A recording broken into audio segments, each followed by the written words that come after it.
हमें अपडेट कर रहे हैं मलिक मोहम्मद इमरान कुतुब शाही अमान। अपडेट से पहले हमारे चैनल को लाइक एंड सब्सक्राइब कर दें और साथ लगे घंटी के आइकॉन पर क्लिक कर दें ताकि आपको हर आने वाली नई वीडियो का नोटिफिकेशन सबसे पहले मिलता रहे। बढ़ते हैं आज की न्यूज़ की जानिब।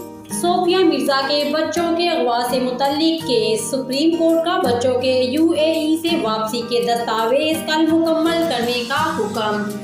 सुप्रीम कोर्ट ने मॉडल अदाकारा सोफिया मिर्जा की बच्चों के अगवा से मुतल्लिक केस की समाअत के मौका पर सोफिया मिर्जा को बच्चों के यूएई से वापसी के दस्तावेज आज जुम्मा तक मुकम्मल करने का हुक्म देते हुए मामला की समाअत 2 हफ्तों तक के लिए मुलतवी कर दी।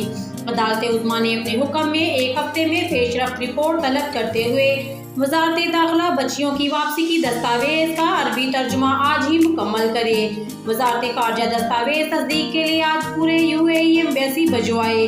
जुमेरात को जस्टिस मकबूल बाकर की सरबराही में 3 रुकनी बेंच ने केस पर समाअत की। दौरान समाअत DGFI ने अदालत को बताया कि इंटरपोल से सोफिया मिर्जा के साबिक शौहर मुल्ज़िम उमर फारूक के हवालगी के रेड वारंट इंटरपोल पे ज़ेरे इल्तवा हैं। रेड वारंट और दीगर मामलात को फॉलो करने के लिए टीम तश्कील दे दी है।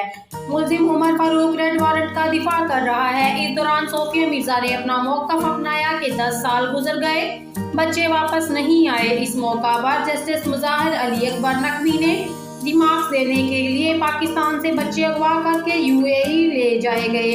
यहाँ से बच्चे अगवा हुए, FIA वापस नहीं ला पा रही। बच्चों को वालदा और वालदा को बच्चों की ज़रूरत है। देखते रहिए आपका अपना channel city TV 49 news HD।